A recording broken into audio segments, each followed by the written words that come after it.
Jump off that exhausting hamster wheel and into balanced living with Dr. Marissa. Promise you joy in the mystery. Dr. Marissa, also known as the Asian Oprah. Her mission, to be a beneficial presence on the planet. Her purpose, to be your personal advocate to live, laugh, love, learn. Her life motto, don't die wondering. Take back your life with Dr. Marissa Pay. And welcome. You are tuned into Take My Advice. I'm Not Using It. Get Balanced with Dr. Marissa, the morning show here on NBC News Radio, KCAA, AM 1050, FM 102.3, FM 106.5, and streaming everywhere. iHeartRadio, Stitcher, Amazon Music, Audible, Spotify, everywhere you can think of. Because I'm on a happy 88 mission, 88 million more happy people in the next 8 years. So I bring people and topics to this show that will help you claim your birthright to be happy 88% of the time. Now, some of you may be saying, especially if you're here for the first time, why not 100% happy? Why do we have to stop at 88%? Well, if you're 100% happy, you're dead. And we don't want dead people walking or talking. Instead, 88% of the time, you can be happy. 12% of the time is contrast. So you know that you actually are happy. But especially because of the pandemic, there are a lot less people happy. When I was on tour, and speaking on my Happy 88 tour with my #1 best-selling book, 8 Ways to Happiness, from wherever you are, and I would ask people to say, how happy are you? And raise your fingers. The average number was about a 7. Now, during this pandemic, I would say we're barely making 6, more like 5, between all the loss that's happening, obviously the hits to health and so on. We're not in a good place. So I thought it would be great if you could hear some really fabulous research that I was front row seats to last week at Secret Knock in San Diego. There was a speaker there named Dr. Joe Dispenza, whose expertise is in neuroscience and neuroplasticity, quantitative electroencephalogram measurements, epigenetics, mind-body medicine, and brain-heart coherence. As a researcher, lecturer, author, and corporate consultant, his interest lies in demystifying the mystical so that people have all the tools within their reach to make measurable changes in their lives. And he was a speaker at Secret Knocks, and he brought 2 scientists from University of California, San Diego, who actually are validating his findings around how meditation can actually help you ward off the coronavirus as well as other diseases. So, as usual, I want to bring you good news and some ways in which you can be happier. Certainly, having better health is going to make you feel better. So that is after the break. And before the break, as per usual, I've been doing these What's Up, Doc? Interesting facts about the day. So you can go and impress your friends and celebrate how special today, September 28th, is. So today is National Good Neighbor Day. So the Happy 88 Challenge today is to go and leave a little kind note on your neighbor's doorstep that says, I'm really grateful that we are neighbors. Thank you for being, and then fill in the blank. That's your Dr. Marissa Balance Happy 88 Challenge. See how many people actually do it. And then last but not least, it is, and I'm not making this up, it is Ask a Stupid Question Day. So what is your stupid question? My stupid question is, do I like Chinese food? That is a stupid question. And if you're just listening to this and you haven't seen me, just Google Dr. Marissa and then you'll laugh and know why, because I know I sound Swedish, but I'm actually not. So there it is. Ask a stupid question day. When we come back, as promised, it is the illuminating information that Dr. Joe Dispenza shared on the Secret Knock stage, where I also got to interview Dave Corbin. If you missed that show, it's all on my YouTube channel that you can free subscribe and get all of my past 539 shows, I believe we're on now. All right. So don't go away. Keep it tuned to Take My Advice. I'm not using it. Get balanced with Dr. Marissa, the morning show on KCAA, NBC news station that leaves no listener behind.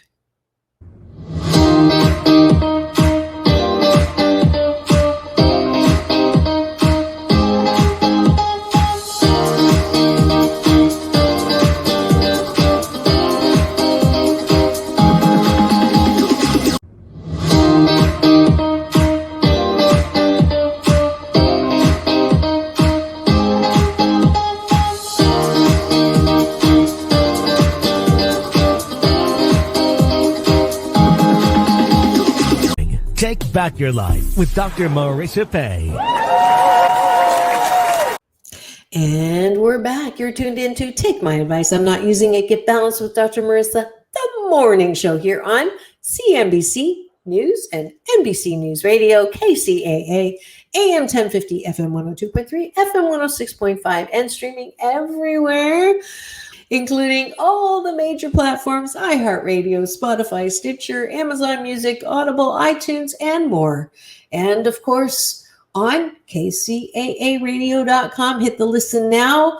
We're in over 100 nations, as well as my free subscribe YouTube channel, where you'll also get my red carpet playlist, interviews with Halle Berry, John Travolta, Lieutenant Uhura, Corey Feldman, and more. So you can get all of those on my YouTube channel.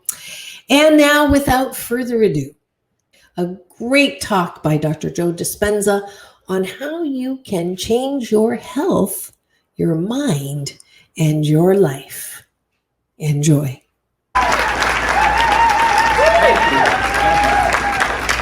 Thank you. Please be seated. Have you had a good week so far?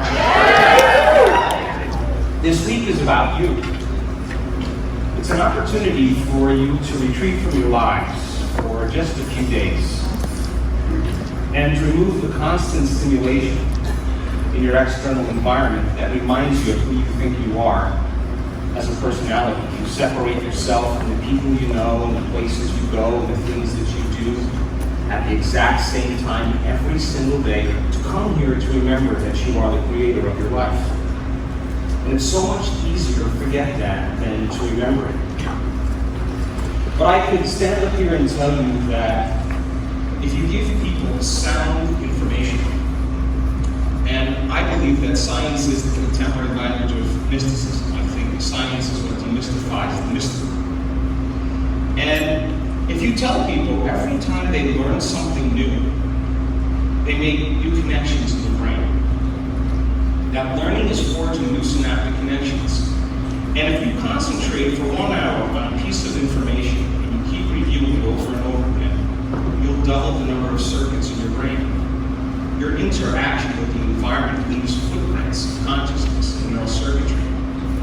But if you don't review that information and repeat it and keep it alive in your mind, those circuits will prune apart within hours or days. So learning is making new synaptic connections, and remembering is maintaining and sustaining those connections. And as you interact with your colleagues and friends and you share information and you listen to the knowledge that's being given to you, I want you to know that you're changing on a biological level, and we've measured that now, and I can say that with confidence. And if people learn that information, I believe they should be able to explain it to someone next to them. And when people can explain that understanding completely, build a model of understanding, they're installing the neurological hardware in their brain in preparation for an experience. And the more they understand what they're doing and why they're doing it, the how becomes practical and easier. If those people then apply that information to their life, if you leave here and you take that philosophical, theoretical, intellectual information that you learned from somebody else's experience, and you make the decision to apply it, to personalize it, to demonstrate it, to initiate knowledge in some way, if you get your behaviors to match your intentions enough times, if you get your actions equal to your thoughts, if you get your mind and body working together, you're going to run into a new experience. Your goal, your vision of the future. And experience enriches circuitry in the brain. You know that also. And when you're in the midst of the experience, all the sensory information that's rushing back to your brain is causing jungles of neurons to organize into networks and patterns. And the moment those neurons string into place, another part of the brain makes a chemical. And that chemical is called a feeling or an emotion. And the moment you feel empowered, the moment you feel successful, the moment you feel free, the moment you feel worthy from the experience, now you're teaching your body chemically to understand what your mind is intellectually understood. So we could say that knowledge is for the mind and experience is for the body.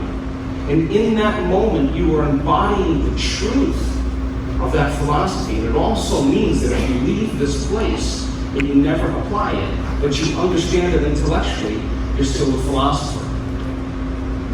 Initiating then for the experience causes us to chemically instruct the body to understand what the mind is intellectually understood. And that's the moment the person is changing their genetic destiny. And I can stand up here and tell you that if you do that properly, you'll change your future genetically. We've measured it. So once mind and body are aligned to a new future, people who get really good at anything just keep reproducing the experience over and over again consciously. They do it so many times that it becomes subconscious. And the repetition of any action will neurochemically condition your mind and body to begin to work as one. When you've done something so many times that your body now knows how to do it better than your conscious mind, you've mastered that knowledge. It's a state of being. You know how you do it, but you don't know how you know how any longer. It's automatic. It's natural. It's easy. It's innate in you. You've become it. So you are here to go from philosopher to initiate to master, from knowledge to experience to wisdom, from mind to body to soul, from thinking to doing to being, to learning it with your head, applying it with your hands, and knowing it by heart. And when you're that expert, you'll wear it. You'll wear who that person is. People think that they want to be wealthy, or they want to be healthy, or they want to be free. But it's who you actually become in the process. And the process of change is the overcoming of the old self. And if you think 60 to 70,000 thoughts in one day, and you do, and 90% of those thoughts are the same thoughts as the day before, in your life, the same thoughts are going to lead to the same choices. The same choices are going to lead to the same behaviors. The same behaviors are going to create the same experiences. The same experiences are going to produce the very same feelings and emotions, and those same familiar feelings are going to drive the very same thoughts. In your biology, your neurocircuitry, your neurochemistry, your hormones, and even your gene expression stays the same because you're the same. And that principle in neuroscience that says that nerve cells that fire together wire together, if you keep thinking the same way, keep making the same choice, keep creating the same behaviors, the same experiences, with the same emotions, you begin to hardwire your brain and condition your body into the same information neurologically and chemically. Over time, the person gets stuck in the past. So then, new thoughts should lead to new choices. New choices should lead to new behaviors. Behaviors should create new experiences. New experiences should create new feelings and new emotions, and that should inspire new thoughts, and that's creative, and that's evolution. And so, that 95% of a person, by the time you're 35 years old, who's been thinking and acting and feeling the same way, biologically becomes that person. And your personality creates your personal reality. That is it. That's it. So the present personality who's sitting here today called to you have created or in the process of creating your personal reality, your life. That means if you want to create a new personal reality, you've got to change your personality. Nothing changes in your life until you do. Period. So if the present personality here today called to you has created the present personal reality called to life, and you had to change your personality in order to change your personal reality, then you would have to start thinking about what you've been thinking about and changing. And those are unconscious thoughts that sneak by people's awarenesses unnoticed and unchecked. You have to pay attention to how you act, the habit that you have to be yourself. And become so conscious of that unconscious self, you wouldn't go unconscious to it again. And then you would have to look at the emotions that you live by every single day. The feeling that you call you. And you would have to decide, does this emotion belong in my future? So if you wanted to truly be wealthy or abundant, you couldn't feel unworthy. Just an abundant person wouldn't feel that way, and you would get busy catching yourself when you felt that way enough times to stop feeling that way. The question is, how many times do we have to forget? When we stop forgetting and we start remembering? How many times do we have to go unconscious until we start becoming so conscious that we don't go unconscious? My interest then has always been to prove to people how powerful they really are. That there is always a feeling in people who are interested in evolution that never seems to go away. And that feeling is telling them there's more to reality than this dream. For many people, it's the feeling that keeps them awake. So I thought, on my journey, if I gave people the right information, and I gave them numerous opportunities to experience it, and numerous opportunities to overcome themselves, and combine quantum physics with neuroscience, with neuroendocrinology, with psychoneuroimmunology, with epigenetics and electromagnetism, build big models of understanding. If those people could understand what they were learning and explain to someone next to them, and I could set up the conditions in the environment for them to actually feel safe enough to try it out, I wondered if the biology would change. I wonder if their health would change. In other words, they started to think differently. They started to act differently. If they started to feel differently, they were a new personality. And is it possible that their health condition existed in the old personality that would just go away? So after a couple of years, we started seeing people step out of wheelchairs. Now, I have to tell you that I was more surprised than anything. And we started seeing people with serious health conditions, MS, lupus, chronic pain, and all kinds of mental health disorders all of a sudden get better. Like a complete reversal of the health condition. And I knew in that moment that we had to be signaling new genes in new ways. And the latest research in epigenetics says that it's the environment that signals the gene. Not your genes determine your destiny, but the environment signals the gene. When I looked around the ballroom, it didn't look like a really big environment that would signal any new genes. In other words, the environment down here wasn't changing at all. It must have been their inner environment. What were they doing in their thoughts and feelings? What was going on in their inner world? What was making that change? How is the mind influencing the body? We know that the mind influences the body when you live by the hormones of stress. And stress is when your brain and body are not at homeostasis, at balance. And because the innate response, we turn it back to order. But the arousal of those stress hormones, people over time need the arousal, they need the drama. And the rush of adrenaline, the rush of chemistry awakens the brain and body. And so fear, anger, aggression, hostility, prejudice, competition drives people in survival. And they're always waiting for the next moment, for the next stressor. And they can think about their problems and turn on the stress response just by thought alone.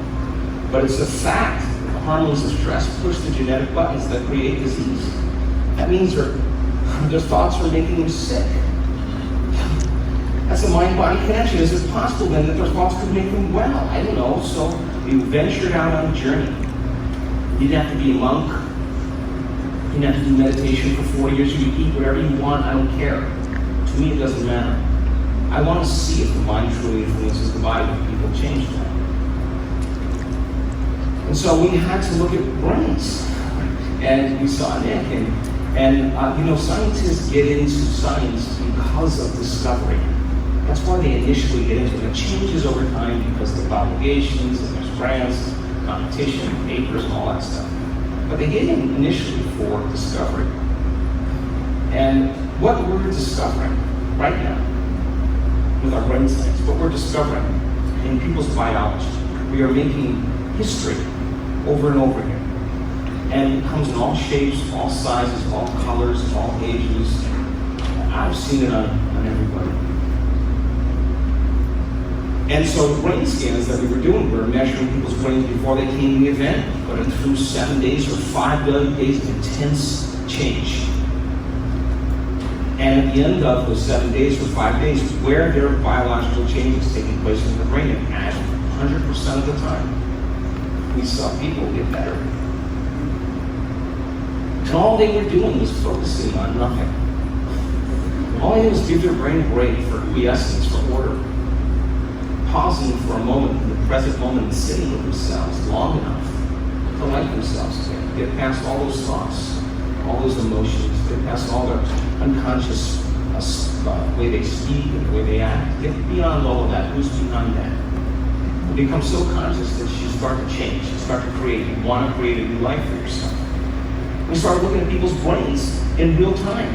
What was going on in their brain during the process of change? And our analysis caused us to really begin to understand on a deeper level how to change, what that process looks like. And then we started noticing that people were having arousals that were taking place in their nervous system, where they were producing such incredible energy in their brain, but it wasn't fear. It wasn't anger. It wasn't pain. It was ecstasy. Now, what kind of biology would change if we could measure blood?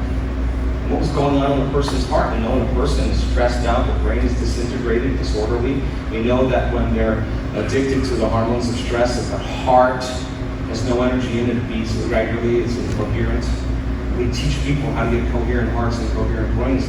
What would be the effect of the biology? We're still in the process of discovery. And these scientists that I'm about ready to call on the stage will tell you over and over again, it's unbelievable. They will tell you that they run the tests 5 and 6 and 7 times thinking they're going to get a different result. It's not they're changing their belief. That the data is changing them right before their eyes. And so I love the idea that common people like you and I can do the uncommon. I like that. And as a result of all the science that we have studied, along with drawing blood, checking gene expression, checking immune regulation, checking heart rate variability, checking the energy in the room, having random event generators, and every single thing that we do points the finger at possibility, at human potential. Along with that, the side effect is seeing changes in people's lives. And I'm not talking about changes that have to do with them really trying to change themselves in their lives. I'm talking about their change they're making for themselves, for the better, for themselves. They stand on the stage and they talk about how they were diagnosed with stage 4 cancer, and then at the end of a period of time, they couldn't find the cancer anywhere in the body. For one moment, it disappeared. Now, I watch people in the audience when these people come on stage and speak, and they are the example of truth. They are the foreman mind, right in front of everybody. And that person doesn't look any different than anybody else. She's speaking truth.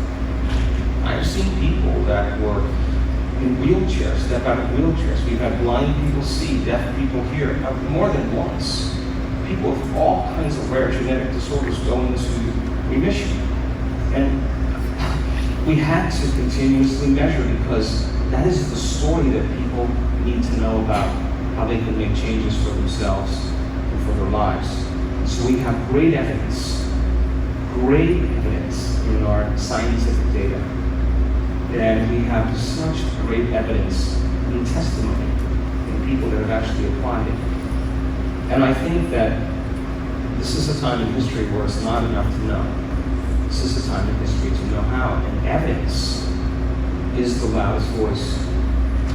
And we run these workshops all over the world for thousands of people. And many times we do all the measurements. Our laboratory is at our events. We have the perfect environment to study people. Everybody's doing the same thing. They're getting up at the same time. They're intensely making conscious changes. They're changing their biology. And I can tell you that at the end of 7 days, changes that have taken place in people's bodies have always been for the better. And I want the scientists, two very, very reputable published scientists from the University of California, San Diego, who are just open-minded, very cool people, come on up here and show you some of that data, just to prove to you how powerful you really are. What do you say? Wasn't that interesting? And when we come back, we will have Dr. Joe Dispenza with those two researchers that he's been working with from UC San Diego explain the scientific proof that meditation will actually keep you healthy and protect you from the coronavirus. When we come back on Take My Advice, I'm Not Using It, Get Balanced with Dr. Marissa, the morning show here on KCAA, the station that leaves no listener behind.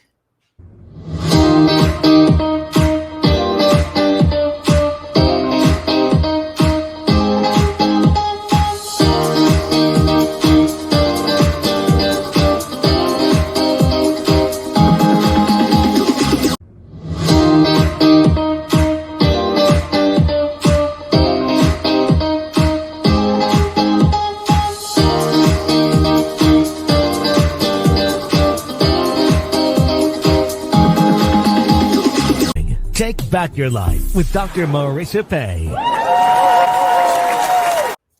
And we're back. You're tuned in to Take My Advice. I'm Not Using It. Get Balanced with Dr. Marissa, the morning show here on CNBC News and NBC News Radio, KCAA, AM 1050, FM 102.3, FM 106.5, and streaming everywhere.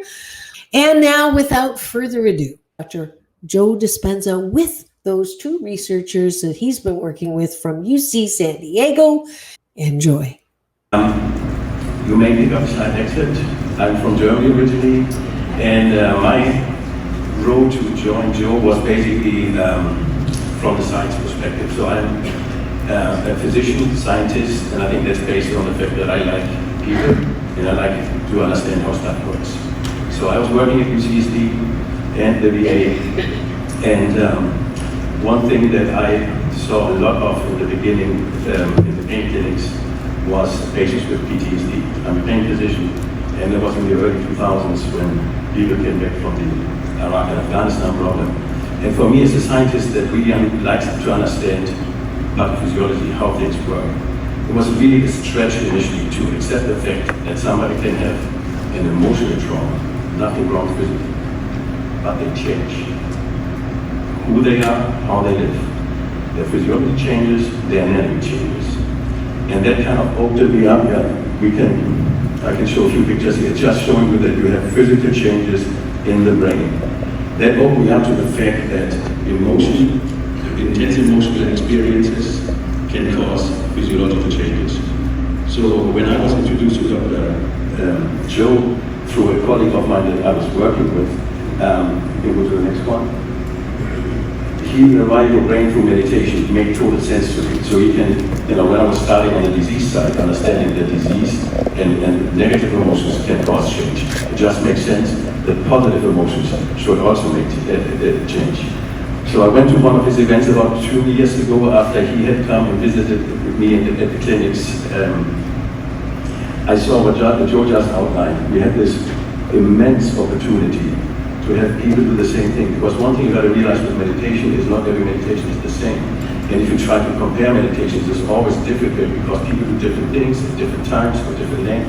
It's the same thing, it's the same, I want to see if a pill helps with pick a disease, diabetes, and then random medications, have everybody take a different pill and see if it has an effect. You can't really study that this way.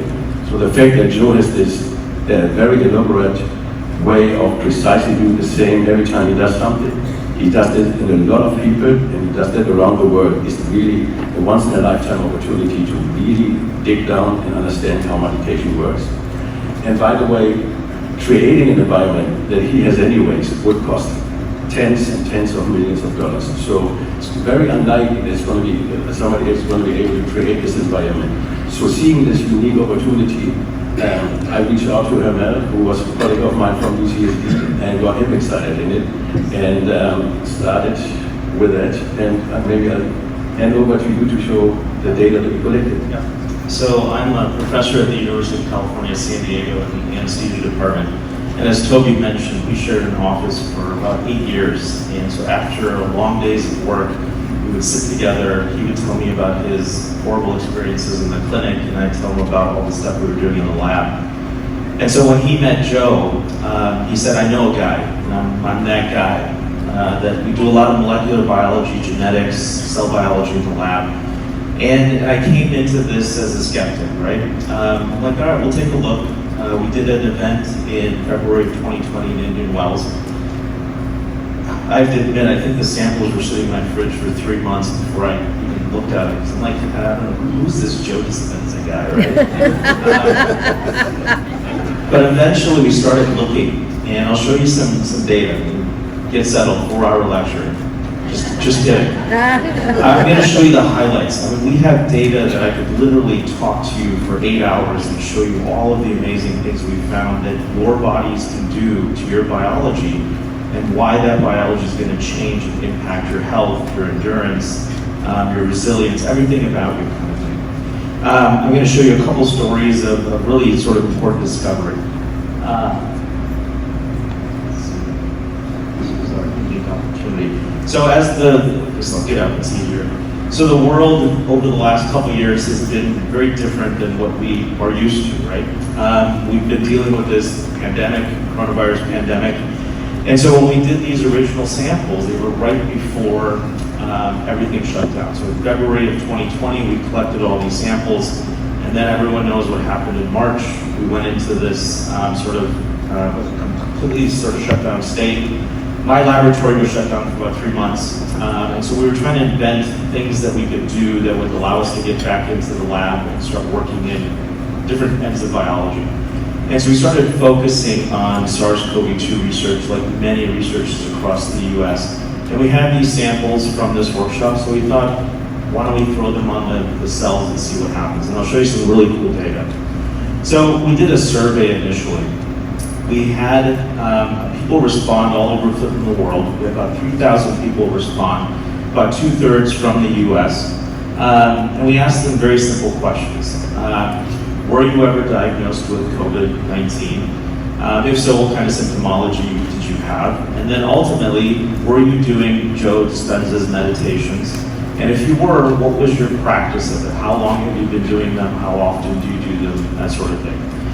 And we started fishing around this data at those two questions. So looking at the experience and tying it to their modality of disease. And what came out of this was shocking, right? So this, I think I can see if this doesn't show it. Basically what you can see is the more experience you have with meditation, so the individuals that had 6+ months of meditative practice, their rate of COVID-19 diagnosis was dramatically reduced, more than 50%, compared to someone who's never meditated. So this shows that the power of the mind to change the body is quite dramatic. It can be modified at a global level. The other interesting thing here is we looked at 63 geospatial units across the world. So this previous slide shows you where all of the respondents were from. And so if we had at least 10 responses from a particular location, we counted it. And so this data is an aggregate of 63 locations all over the world where we see this correlation between this meditative experience and the decrease in COVID-19 positivity rate. What we saw in addition to this is that there's a dosing effect. So, if your doctor tells you to take a pill every day and you decide, I don't want to listen to my doctor, I'm going to take my pill every week. You're not going to get better, right? There's this idea. And so we saw a similar thing with dosing. If you meditate once a week versus every day, there's an increased benefit by meditating every day, suggesting that not only is there an experiential aspect of how long you've been meditating, but what that meditative environment is in your home, in your brain, on a daily basis kind of thing. So at this stage, we were thinking, well, we've got this blood from Indian wells. Could we discover some factors inside this blood that may have some impact on COVID disease? And so my lab has studied whole blood from the twin astronauts. So we were involved in the NASA twin study where the Kelly twins, one was up in space for a year and the other was on ground. And we were looking at stress pathways in their blood. So we applied a similar approach to whole blood from these meditators at this event. We focused mostly on the plasma components, and I'll show you some really cool data on this. So this is a volcano plot. It's not to scare anyone. I'm going to give you a brief primer on how to read a volcano plot. Two things you have to keep in mind. It's like a volcano, so the center is not very important. But if something spills over either onto the blue side or the red side, it becomes important. What the blue side tells you is it's a factor that's either upregulated after the meditative experience relative to before they started the meditation. If the dot is red, it tells you that that factor is dramatically suppressed after the meditation compared to before the meditation. Each dot represents a unique factor that we can measure in the blood. And this is just to orient you. So then when we started looking at the data, it was quite striking. So we have a system where we can look at almost 3,000 unique factors in the blood. And so these I call my Mai Tai vacationers, right? So these controls were people that were attending the event but not meditating. They're likely relaxed, hanging out at the pool, drinking all day, and not really stressing out much. And we see some changes, but wait till you see what happens to someone who is a new meditator and then ultimately an experienced meditator. So when we look at the blood of a new meditator, there's a dramatic explosion of factors that includes metabolites, amines, and lipids in that blood. So whatever's happening during that week-long event, your body is changing and your blood is changing. And this blood contains factors that we think will impact your health long-term. When we looked at experienced meditators, these are individuals that are already at a hyper-meditative practice sort of state when they're at home. We saw changes, but they weren't as dramatic as the people that came to the events kicking and screaming, right? A spouse or someone told them that they had to go, otherwise they'd be in the doghouse. So this shows you that there is a dramatic effect on blood after a week-long meditative experience. We've done the data, and I don't have time to show you, but what we've also shown is that a new meditator after 7 days starts to look a lot like the experienced meditator. There's this sort of misinformation that we have to be meditating for 6-7 years and develop this long, involved meditative practice to get any kind of health benefit. We can show that a new meditator that's not meditating very long, for 7 days, they can get to a state of what an experienced meditator gets to. Right. So this blood gave us a unique opportunity. So we had this global data that suggested that those people that meditate have less COVID positivity. So now we wanted to fish out a factor in the blood of these experienced meditators and these novice meditators that may protect from COVID disease.